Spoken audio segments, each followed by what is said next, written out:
दो बार क्या गिरे निराशा से दामन जोड़ लिए, इतनी जल्दी अपने इरादों को तोड़ दिए।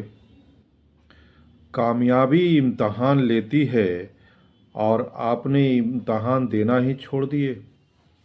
आप सभी ग्रामीण चिकित्सक भाइयों एवं बहनों को एमडी सीसीएच स्टार का प्यार भरा नमस्कार आदाब। साथियों, 50,000 प्रशिक्षित ग्रामीण चिकित्सकों का सरकारी सेवा में समायोजन का मामला लगातार गहराता जा रहा है और प्रशिक्षित ग्रामीण चिकित्सकों के बीच में परेशानियां बढ़ती जा रही है कि अगर विधानसभा चुनाव से पहले ग्रामीण चिकित्सकों का सरकारी सेवा में समायोजन नहीं हो पाता है तो ये मामला लंबे समय के लिए अधर में लटकता हुआ दिख जाएगा।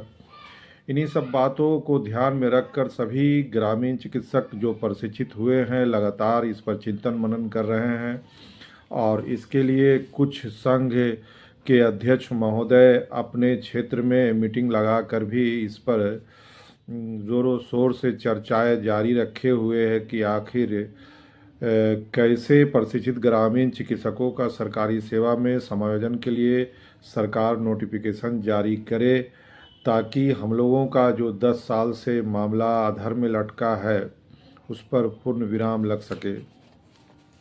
साथियों, सरकार की बात करें तो उनके तरफ से स्वास्थ्य मंत्री महोदय का लगातार बयान आता है कि हमने ग्रामीण चिकित्सकों के लिए बहुत सारी चीज़ें की है। टीबी उन्मूलन में लगाया, साथ ही साथ कोरोना काल में ट्रीटमेंट सपोर्टर के रूप में।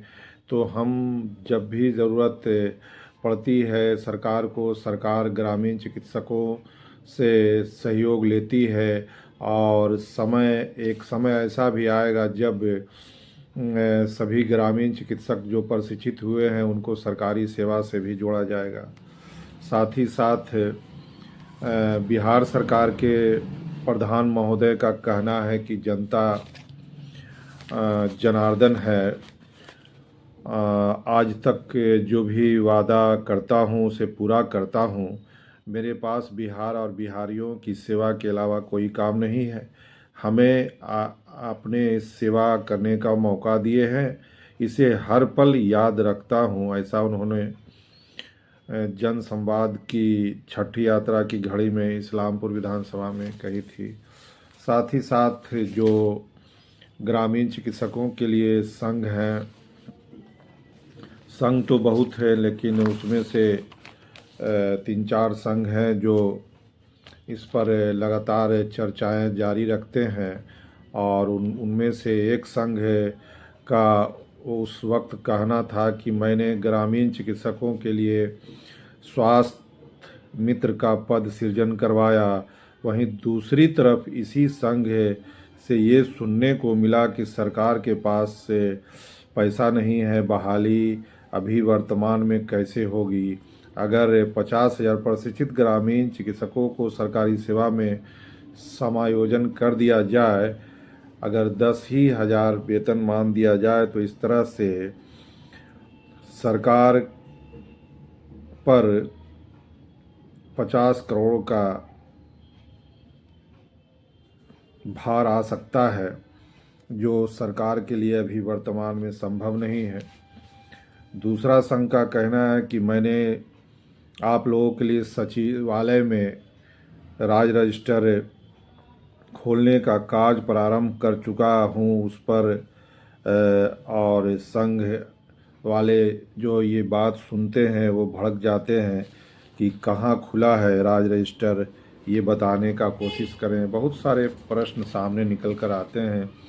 साथ ही साथ और भी जो संघ है, तीसरा संघ का कहना है कि मैंने विधायक जी से कहकर ग्रामीण चिकित्सक की बहाली का मामला विधानसभा सत्र के दौरान उठवाया। और भी संघ हैं जो दावा करते हैं कि एम्बुलेंस में बहाली का मामला हमने उठाया।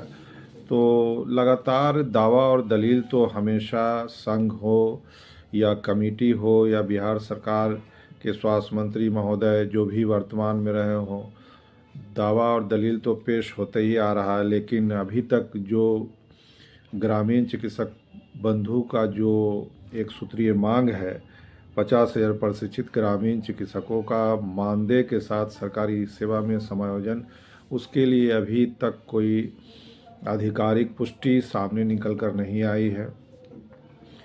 और जहाँ तक सवाल है कि राज रजिस्टर और ट्रीटमेंट सपोर्टर, तो ये तो बातें पुरानी है। अभी वर्तमान में हम लोगों का जो मामला है वो है कि विधानसभा चुनाव को देखते हुए जल्द ही प्रशिक्षित ग्रामीण चिकित्सक पटना की धरती पर 11 फरवरी से आंदोलन का आगाज़ करेंगे और उसमें सभी प्रशिक्षित ग्रामीण चिकित्सक बंधु को बढ़ चढ़ के हिस्सा लेना चाहिए, ताकि हम लोगों की भी बात सरकार तक पहुँचे कि सभी ग्रामीण चिकित्सक एक प्लेटफॉर्म पर हैं और वाकई में इन लोगों को सरकारी सेवा में जुड़ने के लिए इच्छुक हैं। सरकार इन सारी बातों पर तवज्जो देगी और कोशिश करेगी कि जल्द से जल्द जो प्रशिक्षित हुए हैं उनके लिए नोटिफिकेशन जारी करें, या दूसरे रूप में कहे तो कोई और भी वादा कर सकते हैं कि कब तक हम लोगों का काम होगा, या विधानसभा चुनाव से पहले नोटिफिकेशन कब तक जारी होगा। इन सारी बातों पर विचार करने की ज़रूरत है। साथियों, अभी अखिल भारतीय चिकित्सा संघ के राष्ट्रीय अध्यक्ष डॉक्टर के शर्मा का बयान आपने सुना होगा। उन्होंने ग्रामीण चिकित्सा एसोसिएशन के राष्ट्रीय अध्यक्ष डॉक्टर अंशु तिवारी के पक्ष में बहुत सारी बातें बोली हैं और बिहार के सभी प्रशिक्षित ग्रामीण चिकित्सकों से अपील की है कि आप लोग पटना में होने वाले अनिश्चितकालीन आंदोलन का भरपूर सहयोग करें, समर्थन करें, तभी हम लोगों का काम हो पाएगा। और थर्ड बैच, सेकंड बैच के और थर्ड बैच के जो इंतज़ार कर रहे हैं, इन सभी बंधु से भी निवेदन है कि आप लोग भी इसमें बढ़ चढ़ के हिस्सा लें। जो मामला फॉर्मेट का है तो फॉर्मेट को जल्द से जल्द जमा कर दें, इसीलिए कि अब समय नहीं है और समय की कमी को देखते हुए आप लोग इस पर शीघ्रातिशीघ्र चिंतन मनन करें और कोशिश करें कि जब लिस्ट जारी होता है कि पटना की धरती पर किन ज़िले वालों के लिए कब तारीख तय किया जाएगा, उनके आधार पर आने के लिए तैयारी करती रहनी चाहिए, ताकि पटना में जो आंदोलन हो रहा है वो सफल हो सके। और जिस तरह से कुछ प्रशिक्षित ग्रामीण चिकित्सक बंधु का कहना है कि लिस्ट कब तक आएगा, तो जैसे ही लिस्ट जारी होता है मैं उसको लेकर आपके समक्ष प्रस्तुत होता रहूँगा। साथ ही साथ पटना गर्दनीबाग में जो आंदोलन प्रारंभ होगा 11 फरवरी से, उसमें मैं वहाँ से आप लोगों के लिए लाइव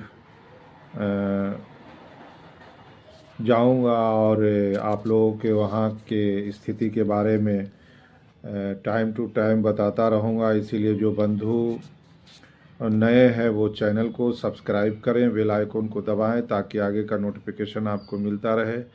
और तब तक के लिए सुरक्षित रहें, सतर्क रहें। जय बिहार, जय ग्रामीण चिकित्सक। धन्यवाद।